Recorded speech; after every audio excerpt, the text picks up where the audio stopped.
Boa noite. É uma honra para mim estar aqui hoje. Cumprimentar a Secretária de Economia. Gostava de vos dizer que um pouco da minha história. Portanto, eu sou de Lisboa e desde miúdo que tive uma paixão que não foi nem os transportes nem as palestras. Foi andar à vela. E, portanto, desde os 8 anos que andei sempre no mar.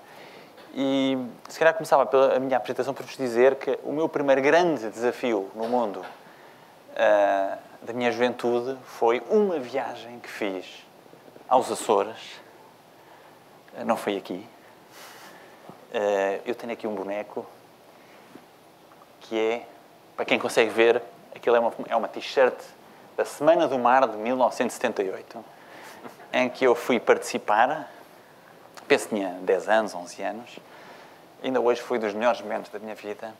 E desde esse momento que os Açores ficaram, para mim, quase como um marco. Eu vinha com a história do Mourinho, do Special One, que era o Special Place, mas com o trágico dia de futebol de hoje. Não falo de futebol, falo só de que acho que vocês estão num Special Place. E aquilo que vos vou tentar transmitir é que esse Special Place tem potencialidades ímpares e está numa situação muito menos dramática do que outros países e do que o continente. E isso é para mim fundamental começar por dizer aqui. Devo dizer que vim cá em 78, mais um grupo de miúdos e um treinador. Fiquei tão apaixonado que 2 anos depois vim outra vez cá. 2 anos depois é um ano já não também trágico, porque foi o ano em que a 1 de janeiro tiveram o aval sísmico, mas eu vim na mesma e convenci os meus irmãos num passeio fantástico num navio que era o Ponta Delgada e que é fantástico até começar a enjoar, como todos enjoamos, onde é que está o meu colega que também enjoa, e que percorri várias ilhas, incluindo a Ilha da Terceira, e depois a partir daí perdi a cabeça e sempre que posso venho cá.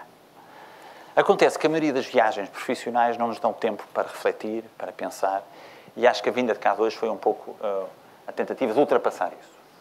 O que é que eu penso quando me fazem este desafio de vir falar? Eu sou professor, já agora, portanto sou professor na universidade, mas nos últimos anos tenho estado ligado à gestão de empresas públicas, onde nos deparamos nos mesmos desafios que vimos aqui anteriormente, que são desafios de eficiência, desafios de região periférica, porque o continente depois também é periférico face ao centro da Europa. Estamos sempre à procura de um defeito e temos sempre uma periferia, mas temos que ir à procura de valor acrescentado que nos faça ultrapassar esse problema. E de maneira que a minha primeira interpretação foi um diagnóstico do que eu vejo no vosso fantástico arquipélago. E, portanto, 250 mil habitantes. Começo logo por perceber o primeiro sinal de quem trabalha no mundo dos transportes. Eu ensino transportes de energia, mobilidade sustentável, e são tudo matérias que estão em contraciclo com o que andamos a fazer. Nós andamos a comprar carros, nós andamos a andar de automóvel, nós estamos apaixonados pela mobilidade e vamos ver que essa mobilidade é um sintoma de falta de eficiência. E essa falta de eficiência pode ser um dos problemas a longo prazo se não a corrigirmos rapidamente. E vejo logo muitos carros, quase 100 mil veículos. Ou seja, estão num padrão já de nível médio-alto europeu. Número de carros por habitantes. Em um espaço tão pequeno. E isto é interessante de ver, porque isto significa que se motorizaram muito rapidamente, apaixonaram-se pelos automóveis. Eu hoje tive a oportunidade de passar várias horas a passear pela vossa cidade e achei que era das cidades mais avançadas que eu vi até hoje do ponto de vista do efeito do automóvel. Mas não posso só descer elogios. O que eu encontrei um defeito foi o campus universitário. E eu venho do mundo universitário, eu tenho que ir sempre ver, deixa-me cá ver como é que estes fizeram. E não fizeram diferente. Portanto, todo o espaço disponível é para estacionar carros, porque o jovem estudante milionário, em qualquer cidade dos nossos países latinos, gosta e vem de carro. E isto é um problema, porque isto é cultural. Isto é a próxima geração que se está a preparar para usar os instrumentos da ineficiência. Estamos todos lá. Estou eu, estão os meus filhos, estão... Mas os eficientes não estão lá.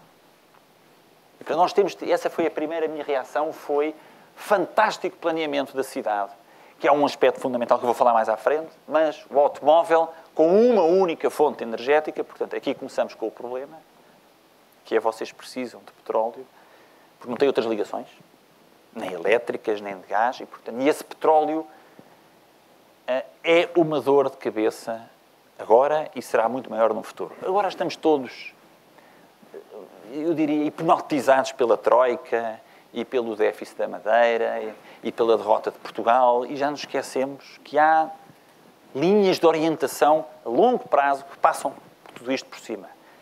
E são, obviamente, a dependência do petróleo, as alterações climáticas, as emissões de CO2, e que mais cedo ou mais tarde nós vamos ter que dar resposta a isso. Hoje no presente, Portugal, como um todo, o continente ainda pior, está preocupado com problemas mais sérios, mas isto é o que move a nível global o mundo. A cultura do automóvel, expressão geográfica, eu penso que a apresentação da engenheira Telma foi brilhante nesse sentido, de explicar claramente a dificuldade que é gerar todos estes movimentos de fluxos de mercadorias, de pessoas, de informação entre zonas dispersas, isoladas, não é? Por água. E depois, os vetores que nos preocupam, os fundos a diminuir, uma crítica contínua de que nós não queremos tomar iniciativa, e isto é cultural. Eu nos anos 80, inscrevi-me num programa de intercâmbios e fui passar um ano numa família na Califórnia. Mais uma grande aventura, não tão grande como a vinda aqui ao Faial, mas foi quase igual, porque foi mais longa. E recordo-me perfeitamente de, no fim das aulas, no fim do ano, um momento já mais triste, despedida, as pessoas perguntavam o que é que tu gostavas de fazer. E a minha visão era ter um bom emprego, com uma gravata, um carro, telemóvel. Na altura não vi telemóveis. Mas era esta visão. E eu confrontava-me com os meus colegas que tinham sempre uma resposta muito mais de risco, inovação. Vou montar um negócio, vou fazer uma fábrica, vou para o Peru vender não sei o quê. Portanto, isto é cultural. Há uma cultura da defesa e de não sermos empreendedores. Acabámos de ver gelados, como eu nunca vi, iogurtes que eu não conheço, leite gordo que já não é gordo. É disto que nós precisamos. Mas é que é mesmo disto. Obviamente que não o podemos fazer sem matéria-prima e sem matéria intelectual. Portanto, nós precisamos também das pessoas. Por falar em pessoas, eu sou professor. E partilhava hoje ao almoço uma coisa que gostaria de partilhar convosco. Dos melhores, eu sou professor de engenharia, dos melhores alunos que me passaram à frente até hoje, incluindo hoje, vieram daqui. Portanto, a matéria-prima, não sei o que é que se passa aqui, existe. É preciso potenciá-la, orientá-la para gerar valor acrescentado e inovação e não transformar as pessoas naquilo que é jogar à defesa e achar que o mercado resolve a nossa situação. Mas dizia eu, o problema do empreendedorismo, a população que não cresce, populações que não crescem, envelhecem. E esse é um problema. É um problema vosso, é um problema do continente, isso não é um problema dos Estados Unidos, porque com a imigração a população continuamente cresce e, portanto, o problema do envelhecimento é disfarçado.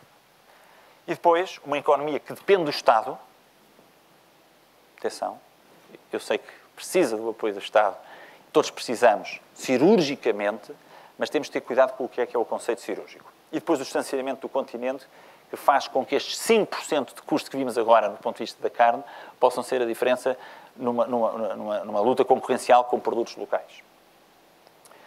Bom, uma das coisas que gosto de fazer é perceber o que é que uma região faz à sua energia. É uma boa forma de sabermos o que é que andamos a fazer.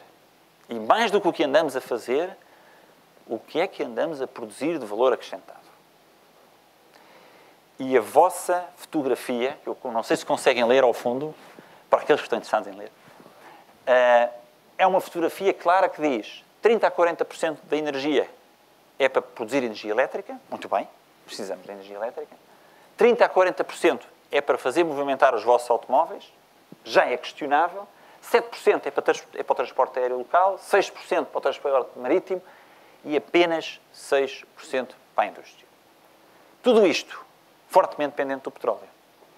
Portanto, quando nós queremos ser competitivos e queremos ter a certeza que estarmos longe não é um problema para podermos vencer face a produtos que estão mais próximos, mas vamos ver mais à frente que não estão mais próximos, parecem mais próximos. Isto mostra que se gasta muita energia a movermos. Se eu ficar muito convencido, para quê? Nós, se calhar, andamos todos de um lado para o outro, com um sorriso na cara, é verdade, felizes da vida, não sei bem, é a produzir o quê? E posso-vos dizer mais. Os vossos indicadores, que não são nada diferentes dos do continente, até são muito parecidos, para não dizer quase iguais, mostram isto. Nem sequer gastam muito. O carrinho é pequenino, a distância é curtinha, nós também não temos assim tanto dinheiro para o combustível. Portanto, gastamos pouco per capita. Então somos os maiores. Não. Mas face ao que produzimos, somos o que gastamos mais. Isto é, andamos a gastar sem fazer nada. E isso é alarmante num mercado que quer ser competitivo. Fui claro, não é? Estamos a gastar e ainda não sabemos bem para quê. Estou consciente que os exemplos que vimos aqui agora e que vamos ver a seguir são exceções claríssimas e é isso que nós precisamos saber. E o que nós precisamos realmente não é de nos movermos. Eu preciso é que a sua carne chegue ao destino. Eu preciso é que eu consiga chegar a uma pessoa. E isso tem sido feito à custa de mobilidade de uma forma completamente desorganizada. Este é um problema europeu. Não é de Portugal, não é da Itália, é um problema europeu. A Europa é uma máquina que vive muito da indústria dos transportes. E, portanto, fica satisfeita se andarmos muito. Obviamente, quem não produz a tecnologia dos transportes paga o preço. Portanto, quem não faz carros, quem não tem petróleo, quem não vende tecnologia dos comboios, paga esse preço. E o que nós temos visto é isto. Oferecemos mobilidade, autoestradas, o que quiserem, em quantidades industriais e não estamos mais acessíveis. Porque os problemas cruciais da acessibilidade não se resolveram assim. E continuamos a ver que os problemas cruciais da acessibilidade aqui, entre ilhas, não se resolvem pondo carros mais potentes, não se resolvem trazendo tecnologias mais futuristas, resolvem-se de outra forma. E, portanto, a pergunta que eu vos queria dizer é o seguinte: então, o que é que a Europa, no fundo, é quem lidera todo este processo, pensa disto? Eu vou ser breve, porque não vos quero amassar a esta hora da noite, mas dizer-vos o seguinte: a Europa refletiu, pensou, trabalhou um ano afincadamente e produziu um documento que tem 15 páginas. Só. E nesse documento, que se chama o Livro Branco dos Transportes, diz lá o que é que pretende até 2050, e 2050 é amanhã. Isto é tudo a grandes distâncias, mas em 1990 discutia-se o protocolo de Kyoto, que era em 2012, que era num dia tão longínquo que não interessava. É amanhã. Estamos na mesma situação. O Livro Branco dos Transportes, o que diz claramente é que a Comissão diz, muito bem, queremos uma rede eficiente para o tráfego de transporte interurbano. Muito bem, não me diz nada. Queremos condições de concorrência equitativa no tráfego de longo curso. Já vos diz qualquer coisa. A médio prazo, com a taxação dos transportes e com a internalização dos custos, a Europa obrigatoriamente tem que proteger as regiões periféricas. Está intrínseco. Como? Não faço a mínima ideia. Mas cabe-vos a vocês começar a defender esses interesses. Eu posso-vos dizer que, para fazer isto, a Europa foi mais longe e disse: e estão aqui 10 metas, 10 coisas que vamos cumprir. Primeira coisa que vamos cumprir. Em 2050, nenhuma cidade pode ter carros convencionais. Está lá escrito. O que é que nós ganhamos com isso? A colega não faz carros não convencionais, o meu amigo também não. Penso que aqui não temos fábricas, portanto, isto é uma aposta clara para a indústria automóvel. Passa-nos ao lado e traz-nos custos. Mas está lá escrito. Depois querem que a aviação, que o transporte marítimo fique mais eficiente, que se passe a usar muito mais a ferrovia, e depois, por último ponto, diz assim: cada vez que andamos 1 km de carro, temos que pagar não só o andar no carro, mas tudo o que o automóvel está a fazer. Poluição, ruído e custos da sua desmantelamento no fim de vida. Portanto, a longo prazo, ou a médio prazo, e isto vai ser durante os próximos 10 anos, vamos colocar dentro do custo de transporte tudo isto. Portanto, o seu custo de transporte para Lisboa vai ficar obrigatoriamente mais caro, porque o navio embora seja o veículo mais eficiente, jamais inventado do ponto de vista de energia para avançar, polui e consome combustíveis fósseis. O que eu acho que vai acontecer, mas isso depende de boa vontade de ambas as partes e de grande poder de negociação de quem está nas zonas periféricas, é que quem está longe paga menos do que quem está perto. E isto tem que ser trabalhado com muito cuidado. Senão, a assimetria cresce ainda mais. Isto é o que a Europa pensa. Portanto, acha que não vai haver carros que poluem no futuro, vão ser todos eliminados, e que, portanto, a indústria automóvel receberá fortunas para os fazer. Isto satisfaz, obviamente, aos países da Europa Central, Alemanha, França, Itália, Inglaterra, que têm uma grande capacidade de indústria automóvel. Acha que vamos andar muito de comboio, não os afeta, e acha que o custo de nos deslocarmos não é apenas para o combustível. É muito mais do que isso. E, portanto, vamos ter que o pagar. Não podemos prejudicar as zonas periféricas. Pergunto eu, como é que vamos fazer isso? Lá iremos. Bom, a questão de fundo é o que é que nós podemos fazer, nós todos aqui dentro, não é? Não é nós, a administração pública, não é nós, administrações de empresas, é nós. Cada um de nós individualmente. Primeiro, localmente, no dia-a-dia. E depois globalmente. Globalmente é o que lhe afeta a si, mas já vi que localmente também. Portanto, a sua capacidade de ser mais eficiente tem muito a ver com o transporte global, mas também tem muito a ver com tudo o que faz até que a sua carne está a flutuar no navio que segue para Lisboa. Navio ou avião. Portanto, nós temos que ter esta noção que o futuro da eficiência não é delegar numa entidade maravilhosa que me vai resolver o problema. Até agora fizemos isto. Eu recordo-me que nos anos 90 os carros poluíam muito. Nós delegámos todos, na Mercedes, na Fiat, na Ford, para inventar um carro que tivesse um catalisador e que não poluísse. Depois o carro, para ter um catalisador, não funcionava com gasolina com chumbo. Depois delegámos na BP, na Shell, na Exxon, para arranjar uma combustível que não tivesse chumbo. E não tivemos que fazer nada. Pois isso acabou. A solução milagrosa que nos vai resolver o problema passa também por nós, como seres humanos. O que é que me vem à cabeça? Soluções locais. Primeira solução milagrosa. Arranjem veículos, navios, aviões, o que for mais eficiente. Mas devo dizer que a visão do meu colega nórdico do veículo eficiente é aquilo. Portanto, é um boi, é um cavalo, porque é sustentável, renovável, a energia é local, o que sai pelo escape não cheira bem, mas também entra num ciclo de vida. Mas aquilo ninguém quer. Aquilo acabou. Portanto, o que vos posso dizer é que quando uma indústria dos transportes não consegue dar resposta, porque ainda não conseguiu, se entrarem numa concessão automóvel e disserem, olha, eu quero um carro inovador, que não polua, não tenho. Então, mas eu tenho aqui um catálogo. Não há.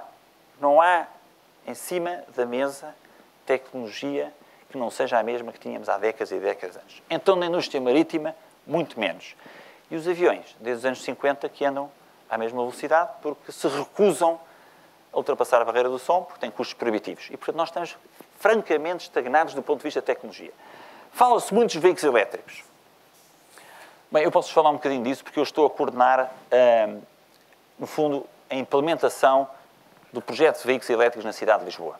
A cidade de Lisboa, dentro de um programa nacional, vai instalar pontos de carregamento, para aquelas pessoas que não sabem o que é, são os sítios que a gente na rua pode carregar o carro.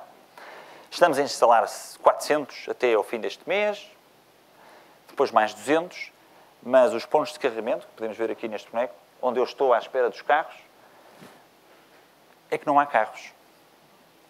Aliás, há dois. Um é o meu, eu só tenho um carro elétrico. E perguntam-me, porquê? Olha, porque quis mudar radicalmente a minha atitude perante isto tudo. Portanto, tomei a iniciativa. Comprei um carro elétrico. Não polui, gasta menos. Durante 15 dias não falei à minha mulher, porque ela ficou furiosa, porque disse, porquê tu, toda a gente tem um carro normal, porque é que vais ter uma coisa destas, que tem uma ficha, que atravessa o jardim, que não anda muito, que não vai muito longe. Pois, mas é este tipo de atitudes que nos leva à eficiência. Aquilo que vimos aqui de iniciar novos produtos, de procurar nichos de mercado com valor acrescentado, são iniciativas individuais. Isto não saiu de um decreto-lei. O decreto-lei vai ajudar porque vai dar depois um apoio ou porque vai dizer que tem um incentivo. Mas a inovação também é individual. E eu quis dar o passo, quis experimentar, quis arriscar, quis ver quais eram as mais-valias. Devo dizer que este veículo, que anda muito mais depressa do que os vossos, é perigosamente rápido, porque os motores elétricos têm uma potência enorme. Logo, é realmente perigoso. Portanto, é uma paixão andar no carro. Não se pode fazer muitos quilómetros, porque não tem autonomia. Mas encaixa lindamente na vossa situação. Vocês não vão fazer 500 quilómetros todos os dias. Espero eu. A não ser que mergulhem. Devo dizer que o Presidente da Câmara de Lisboa também já aderiu. Um carrinho mais pequeno e também é um aficionado. Também não faz muitos quilómetros. Uma pessoa que anda muito a pé e anda muito bem. Mas voltando aqui, soluções locais. A solução local passa por uma decisão individual. E os sítios que eu conheço mais eficientes, que menos se queixam do preço da distância, países nórdicos, nunca se queixaram que é muito longe vender tecnologia lá do norte da Suécia, são pessoas que individualmente tomam decisões racionais. E nós tivemos muitos anos que o emocional dominou.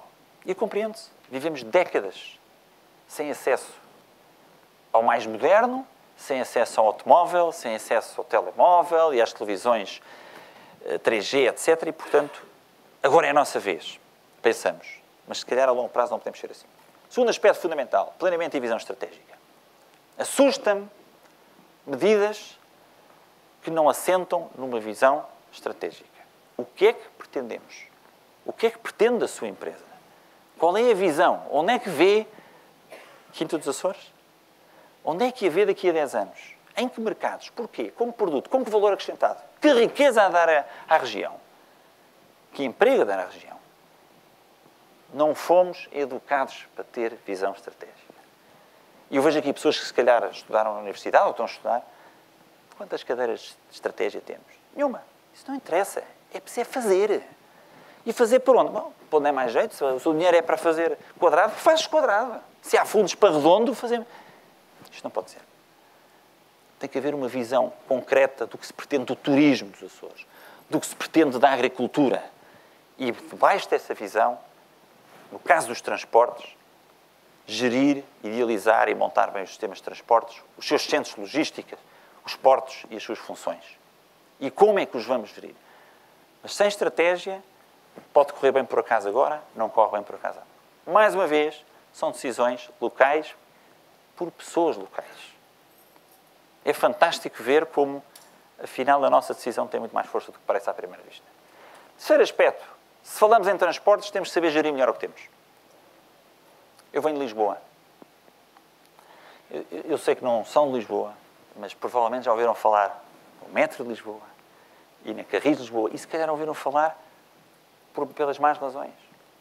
Isso chama-se capacidade de gerir melhor os instrumentos e de o que é que queremos fazer com eles. Por último, enquanto não mudarmos a maneira de pensar, não vamos lá. E como é que o vamos mudar? Vamos precisar de tempo. Felizmente que o tempo anda mais depressa, porque a Troika nos obriga a mudar mais depressa. Portanto, há certas coisas que a gente até diz, bom, ainda bem que veio. Desculpem dizer-vos isto, porque eu não sei o que se passa aqui, mas na zona de Lisboa, então no norte de Portugal, a situação começa a ser muito complicada. Para muitos colegas, para muitos familiares, mas pela primeira vez nos obrigam a repensar o que andamos a fazer. E esta alteração comportamental é para mim, crucial. Depois falamos um bocadinho do desafio global. Até agora o que é que vimos?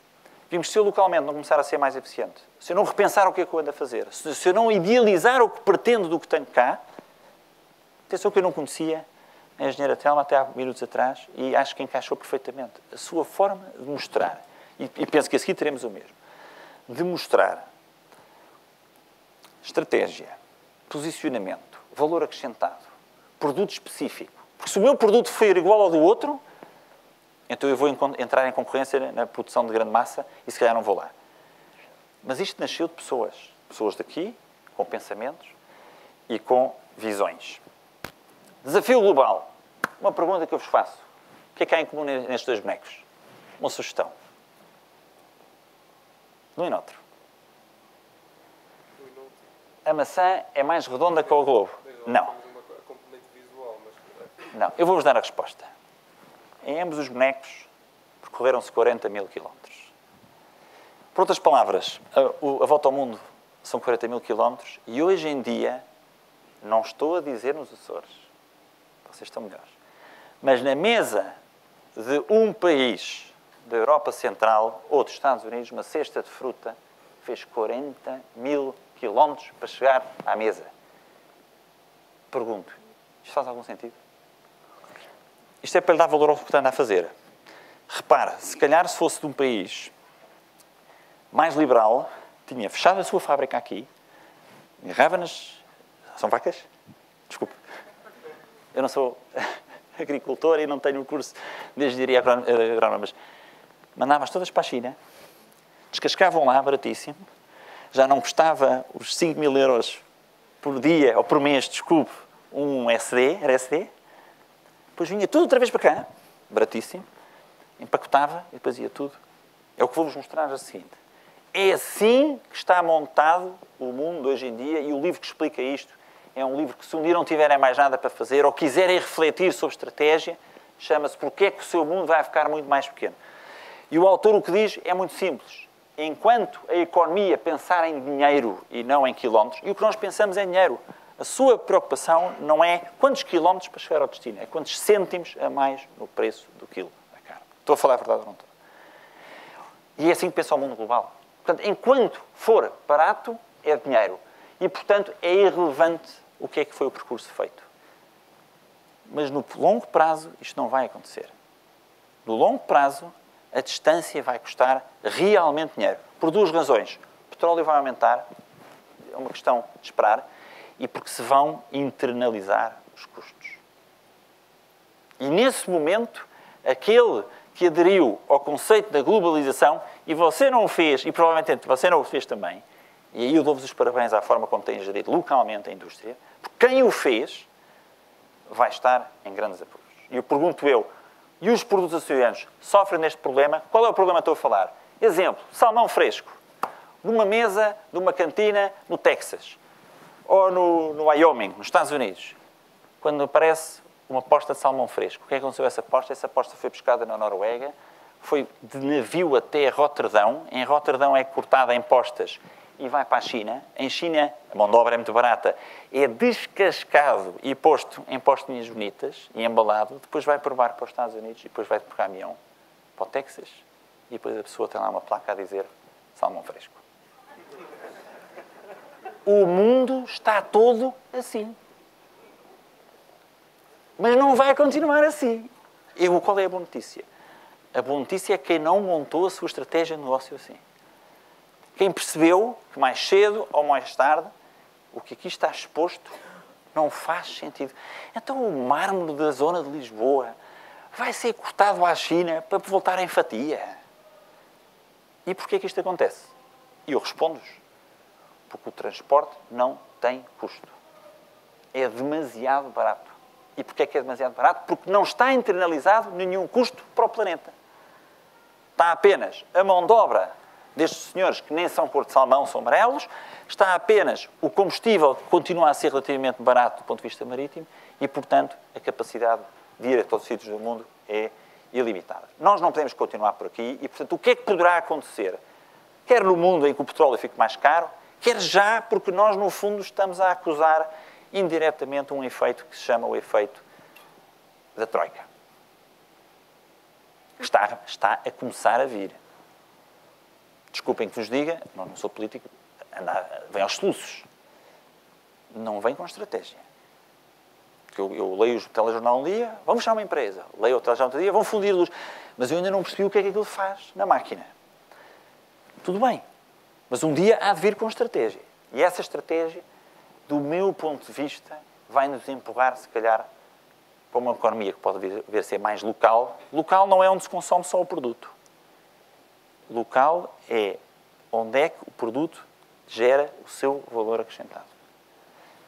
E, portanto, a resposta que eu vos trago aqui como soluções são, eu não me quero alongar muito mais, porque sei que depois há um debate, é o seguinte, soluções globais. Se calhar queriam que eu vos viesse dizer aqui que devíamos financiar mais o transporte marítimo e apoiar mais para ficar baratinho e para os 5 cêntimos passar para 4. Não discordo. Mas se você não inventasse uma carne premium que anda a vender no continente gourmet e que a vende toda, não ouvi dizer aqui que o carne voltava para trás, fora de prazo.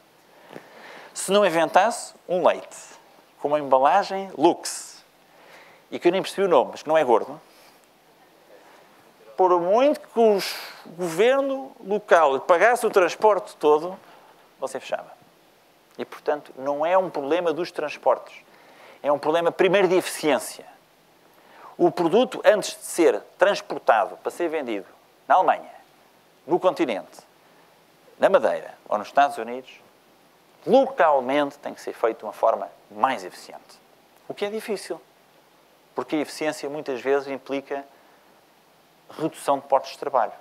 E esse equilíbrio tem que ser encontrado. Porque no caso particular dos Açores, a economia local é muito sensível, porque vocês não têm escala. Portanto, tem que haver um encontro muito claro nesse aspecto aqui. Portanto, os processos têm que ser mais eficientes. Eu percebi que tentou explicar que os seus processos, a forma que mudou, as maquinarias, nas soluções que encontrou para os fazer, nas infraestruturas que têm ao dispor, na gestão da infraestrutura, nas máquinas e nos meios de transporte. Portanto, nós temos que ser muito mais eficientes neste aspecto. O segundo aspecto que temos que perceber é que temos que estar continuamente. Morreu o Steve Jobs, afinal, é preciso génios como o Steve Jobs. Não tirou curso, mas os nossos filhos têm que tirar um curso.